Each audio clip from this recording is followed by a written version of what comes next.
Selamat datang lagi di Deep Dive kita. Hari ini kita fokus ke prinsip paling dasar yang pertama dari buku legendaris Napoleon Hill, Think and Grow Rich. Judulnya Hasrat, atau kalau bahasa aslinya Desire. Sumber kita ya ringkasan mendalam soal konsep ini. Kita mau coba bedah bareng, apa sih sebenarnya maksud Hill dengan hasrat ini? Kok beda sama sekedar pengen? Dan kenapa ini jadi kayak titik tolak segalanya gitu? Oke, kita mulai ya. Yah, ini penting banget nih. Dari awal kita samakan persepsi dulu. Hill itu nggak ngomongin soal harapan pasif atau angan-angan doang. Istilahnya aja udah kuat banget. Hasrat yang membara, burning desire. Atau malah obsesi yang menguasai. Ini energi aktif yang bikin kita gerak. Oke, jadi bukan cuma ngelamun pengen sukses gitu ya. Tapi apa dong ciri khasnya yang bikin beda gitu? Hill nyebutin beberapa kan ya? Salah satunya soal spesifik itu. Tepat sekali. Bukan cuma saya mau kaya. Nggak gitu, tapi seberapa kaya dan kapan mau dicapainya. Jelas banget. Contohnya misal, saya mau punya uang 1 miliar rupiah bersih, tanggalnya jelas 31 Desember 2026. Gitu. Kalau tujuannya aja kabur, ya usahanya gimana? Nggak fokus nanti. Masuk akal. Jadi harus spesifik, harus terukur. Terus ada lagi soal transformasi mental sama intensitas emosi. Nah ini nih, yang kedengerannya agak, gimana ya, lebih dalam mungkin. Maksudnya gimana tuh? Nah, ini jantungnya. Transformasi mental itu artinya Anda mulai merasa, terus bertindak seolah-olah tujuan itu udah tercapai sekarang. Identitas diri Anda itu mulai berubah selaras sama tujuan. Terus soal intensitas emosi, itu bensinnya. Hill percaya banget kalau pikiran bawah sadar kita itu cuma responsif sama pikiran yang ada muatan emosinya. Yang kuat gitu.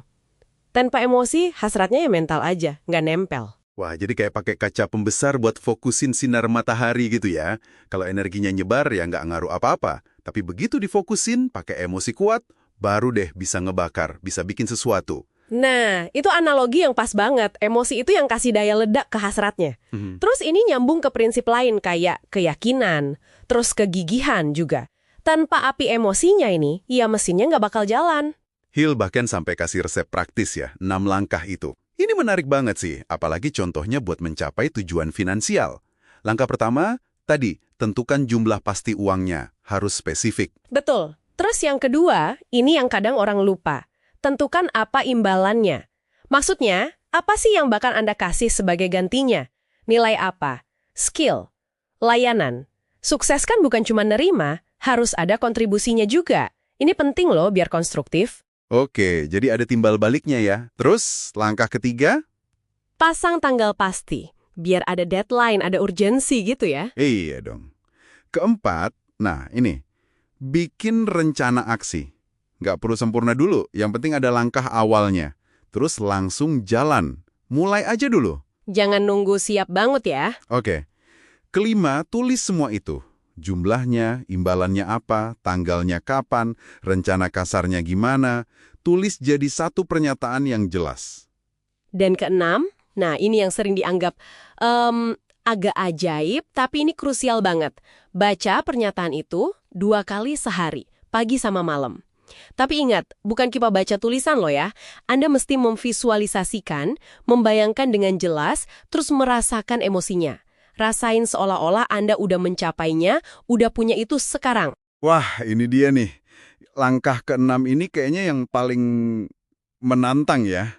Gimana caranya kita bisa merasa udah punya sesuatu? Padahal, ya kenyataannya belum.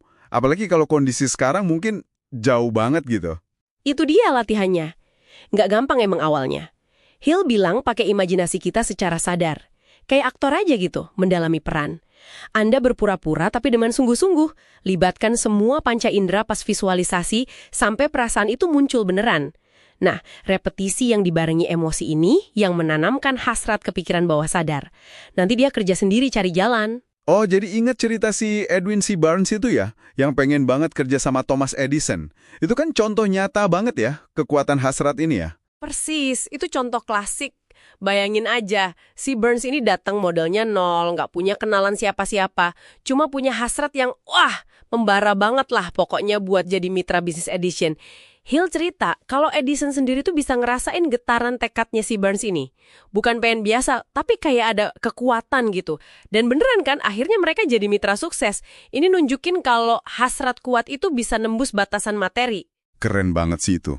Jadi, kalau kita tarik kesimpulan dia, hasrat versinya Napoleon Hill ini intinya bukan cuma pengen-pengen biasa. Tapi ini proses aktif kita menciptakan semacam obsesi yang positif, yang fokus banget, harus jelas tujuannya apa, terus dibakar pakai emosi yang kuat, dan yang penting diwujudkan lewat tindakan nyata. Nggak boleh nyerah, benar-benar mengubah getaran pikiran jadi kenyataan fisik gitu ya. Tepat sekali, udah dapat esensinya. Nah, sebagai penutup nih, coba kita refleksikan ke diri Anda masing-masing.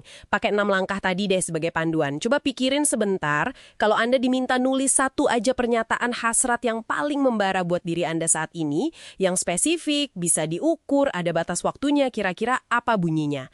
Dan yang mungkin lebih penting lagi, emosi kuat apa yang bisa Anda bangkitkan, yang bisa Anda kaitkan setiap kali Anda baca pernyataan itu, biar benar-benar meresap ke pikiran bawah sadar Anda.